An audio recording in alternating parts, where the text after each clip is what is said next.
नमस्कार। ये रामायण कथा पूरी तरह से श्रीमद् वाल्मीकि रामायण के ऊपर आधारित है। यदि आप इसका निरंतर श्रवण करते रहना चाहते हैं तो इस चैनल को सब्सक्राइब जरूर कर लें और आगे आने वाली सभी पॉडकास्ट के नोटिफिकेशन के लिए बेल आइकन को भी जरूर से प्रेस कर दें। अब हम सुनेंगे 53वां सर्ग। श्री राम का राजा को पालंभ देते हुए कैकेयी से कौशल्य आदि के अनिष्ट की आशंका बताकर लक्ष्मण को अयोध्या लौटाने के लिए प्रयत्न करना। लक्ष्मण का श्री राम के बिना अपना जीवन असंभव बताकर वहां जाने से इनकार करना। फिर श्री राम का उन्हें वनवास की अनुमति देना। उस वृक्ष के नीचे पहुंचकर आनंद प्रदान करने वालों में श्रेष्ठ श्री राम ने सायंकाल की संध्योपासना करके लक्ष्मण से इस प्रकार कहा। लक्ष्मण, आज हमें अपने जनपद से बाहर ये पहली रात्रि प्राप्त हुई है जिसमें सुमंत्रा हमारे साथ नहीं है। इस रात को पाकर तुम्हें नगर की सुख सुविधाओं के लिए उत्कंठित नहीं होना चाहिए। आज से हम दोनों भाइयों को आलस्य त्याग कर रात में जागना होगा, क्योंकि सीता के योगक्षेम हम दोनों के ही अधीन है। ये रात्रि हम लोग किसी तरह बिताएंगे और स्वयं संग्रह करके लाए हुए तीन को और पत्तों की सैया बनाकर उसे भूमि पर बिछाकर उस पर किसी प्रकार सो लेंगे। जो बहुमूल्य सैया पर सोने के योग्य थे वे श्री राम भूमि पर ही बैठकर सुमित्रा कुमार लक्ष्मण से ये शुभ बातें कहने लगे। लक्ष्मण, आज महाराज निश्चय ही बड़े दुख से सो रहे होंगे, परंतु कैकेयी सफल मनोरथ होने के कारण बहुत संतुष्ट होगी। कहीं ऐसा न हो कि रानी कैकेयी भरत को आया देखकर राज्य के लिए महाराज को प्राणों से भी वियुक्त कर दे। महाराज का कोई रक्षक न होने के कारण वे इस समय अनाथ हैं, बूढ़े हैं और उन्हें मेरे वियोग का सामना करना पड़ा है। उनकी कामना मन में ही रह गई तथा वे कैकेयी के वश में पड़ गए। ऐसी दशा में वे बेचारे अपनी रक्षा के लिए क्या करेंगे। उनके ऊपर आए हुए इस संकट को और राजा की मति भ्रांति को देखकर मुझे ऐसा ज्ञात होता है कि अर्थ और धर्म की अपेक्षा काम का ही गौरव अधिक है। पिताश्री ने मुझे जिस तरह त्याग दिया है उस प्रकार अत्यंत अज्ञ होने पर भी कौन ऐसा पुरुष होगा जो एक स्त्री के लिए अपने आज्ञाकारी पुत्र का परित्याग कर दे। कैकेयी कुमार भरत ही सुखी और सौभाग्यवती स्त्री के पति हैं, जो अकेले ही हृष्ट पुष्ट मनुष्यों से भरे हुए कौशल देश का सम्राट की भांति पालन करेंगे। पिताश्री अत्यंत वृद्ध हो गए हैं और मैं वन में चला आया हूँ। ऐसी दशा में केवल भरत ही समस्त राज्य के श्रेष्ठ सुख का उपभोग करेंगे। सच है, जो अर्थ और धर्म का परित्याग करके केवल काम का अनुसरण करता है वो उसी प्रकार शीघ्र ही आपत्ति में पड़ जाता है जैसे इस समय महाराज दशरथ पड़े हैं। मैं समझता हूँ कि महाराज दशरथ के प्राणों का अंत करने, मुझे देश निकाला देने और भरत को राज्य दिलाने के लिए ही कैकेयी इस राजभवन में आई थी। इस समय भी सौभाग्य के मत से मोहित हुई कैकेयी मेरे कारण कौशल्य और सुमित्रा को कष्ट पहुंचा सकती है। हम लोगों के कारण तुम्हारी माता सुमित्रा देवी भी बड़े दुख के साथ वहाँ रहेंगी। अतः लक्ष्मण, तुम यहीं से कल प्रातःकाल अयोध्या को लौट जाओ। मैं अकेला ही सीता के साथ दंडक वन को जाऊंगा। तुम वहां मेरी असहाय माता कौशल्या के सहायक हो जाओगे। धर्मज्ञ लक्ष्मण, कैकेयी के कर्म बड़े खोटे हैं। वो देशवश अन्याय भी कर सकती हैं, तुम्हारी और मेरी माता को विष भी दे सकती हैं। निश्चय ही पूर्व जन्म में मेरी माता ने कुछ स्त्रियों का उनके पुत्रों से वियोग कराया होगा। उसी पाप का ये पितृ बिछोह रूप फल आज उन्हें प्राप्त हुआ है। मेरी माता ने चिरकाल तक मेरा पालन पोषण किया और स्वयं दुख सहकर मुझे बड़ा किया। अब जब पुत्र से प्राप्त होने वाले सुख रूपी फल के भोगने का अवसर आया, तब मैंने माता कौशल्या को अपने से विलग कर दिया। मुझे धिक्कार है। कोई भी सौभाग्यवती स्त्री कभी ऐसे पुत्र को जन्म न दे जैसा मैं हूँ, क्योंकि मैं अपनी माता को अत्यंत शोक दे रहा हूँ। मैं तो ऐसा मानता हूँ कि माता कौशल्या में मुझसे अधिक प्रेम उनकी पाली हुई वो सारिका ही करती है, क्योंकि उसके मुख से माता को सदा यह बात सुनाई देती है कि ए तोते, तो शत्रु के पैर को काट खा। अर्थात हमें पालने वाली माता कौशल्या के शत्रु के पांव को चोंच मार दे। वो पक्षिणी होकर माता का इतना ख्याल रखती है और मैं उनका पुत्र होकर भी उनके लिए कुछ नहीं कर पाता। जो मेरे लिए शोकमग्न रहती है, मंदभागिनी सी हो रही है और पुत्र का कोई फल न पाने के कारण निपुती सी हो गई है, उस मेरी माता को कुछ भी उपकार न करने वाले मुझ जैसे पुत्र से क्या प्रयोजन है। मुझसे बिछड़ जाने के कारण माता कौशल्या वास्तव में मंदभागिनी हो गई है और शोक के समुद्र में पड़कर अत्यंत दुख से आतुर होकर उसी में शयन करती हैं।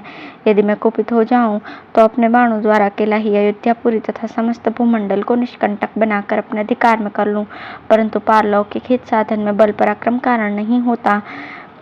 मैं अधर्म और परलोक के डर से डरता हूँ, इसलिए आज अयोध्या के राज्य पर अपना अभिषेक नहीं कराता हूँ।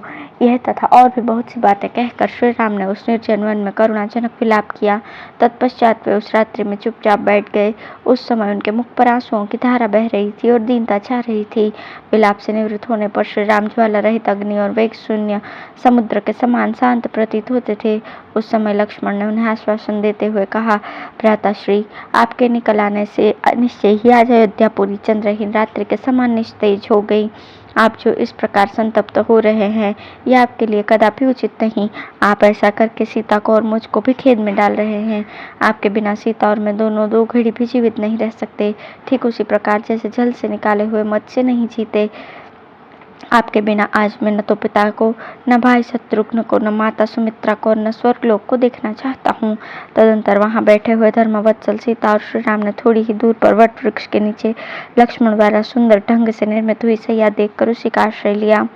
शत्रुओं को संताप देने वाले श्री रघुनाथ जी ने इस प्रकार वनवास के प्रति आदर पूर्वक कहे हुए लक्ष्मण के अत्यंत उत्तम वचनों को सुनकर स्वयं भी दीर्घ काल के लिए वनवास रूप धर्म को स्वीकार करके संपूर्ण वर्षों तक लक्ष्मण को अपने साथ वन में रहने की अनुमति दे दी।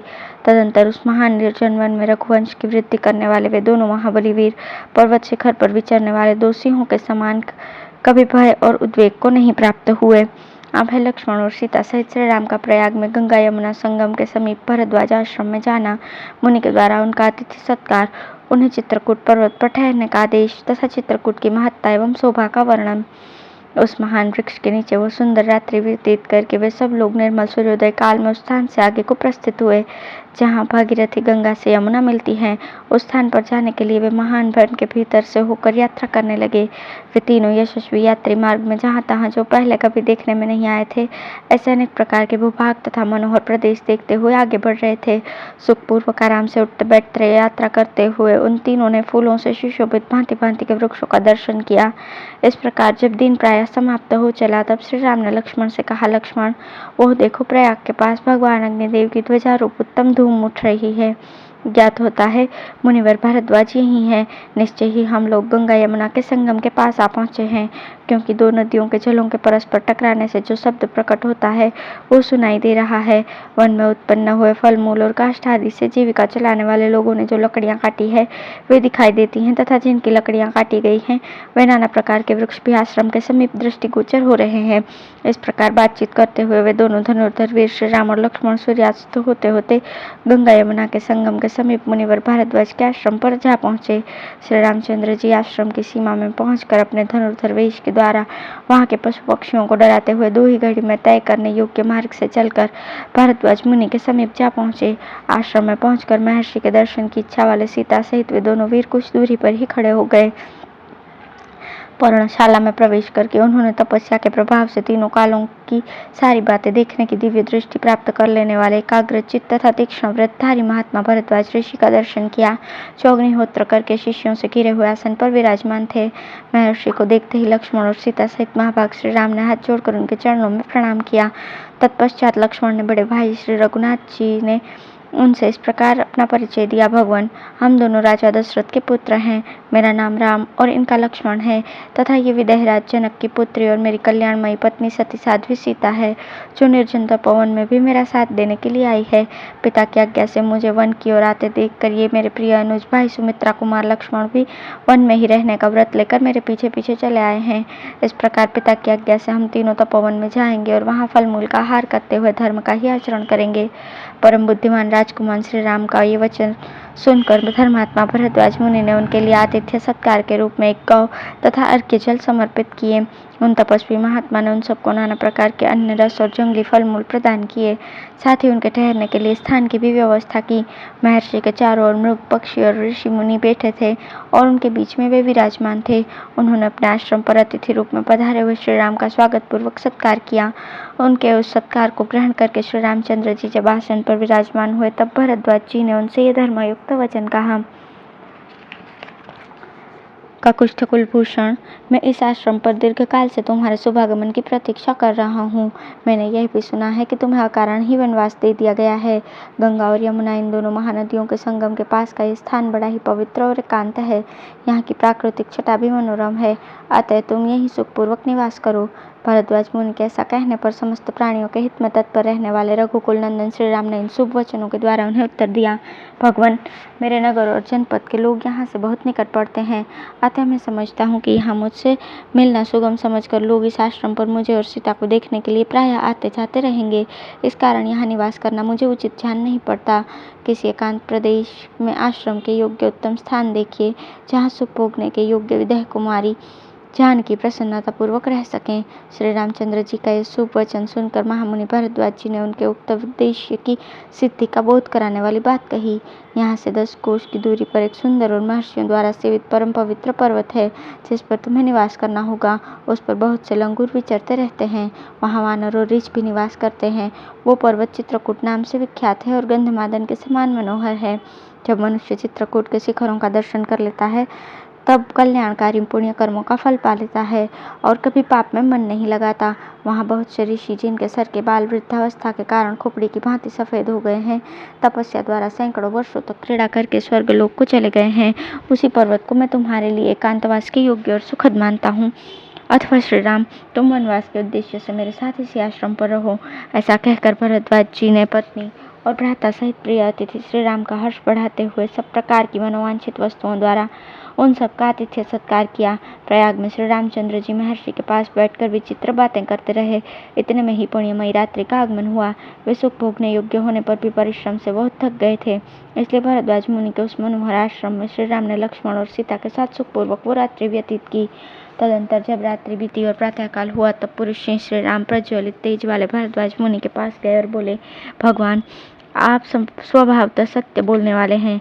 आज हम लोगों ने आपके आश्रम में बड़े आराम से रात्रि व्यतीत की। अब आप हमें आगे के गंतव्य स्थान पर जाने के लिए आज्ञा प्रदान करें। रात्रि व्यतीत होने और सवेरा होने पर श्री राम के इस प्रकार पूछने पर भरद्वाज जी ने कहा, महाबली श्री राम, तुम मधुर फल मूल से संपन्न चित्रकूट पर्वत पर जाओ। मैं उसी को तुम्हारे लिए उपयुक्त निवास स्थान मानता हूँ। वो सुविख्यात चित्रकूट पर्वत नाना प्रकार के वृक्षों से हरा भरा है। वहाँ बहुत से किन्नर और सर्प निवास करते हैं। मोरों के कलरवों से वो और भी रमणीय प्रतीत होता है।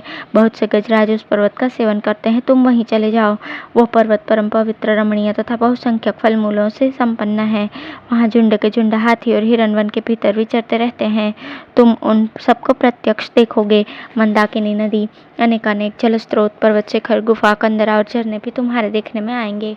वो पर्वत सीता के साथ विचरते हुए तुम्हारे मन को आनंद प्रदान करेगा। हर्ष में भरे हुए टिटटिप और कोकिलों के कलरवों द्वारा वो पर्वत यात्रियों का मनोरंजन सा करता है। वो परम सुखद एवं कल्याणकारी है। मद मृगों और बहुसंख्यक मत वाले हाथियों ने उसकी रमणीयता को और बढ़ा दिया है। तुम उसी पर्वत पर जाकर डेला डालो और उसमें निवास करो।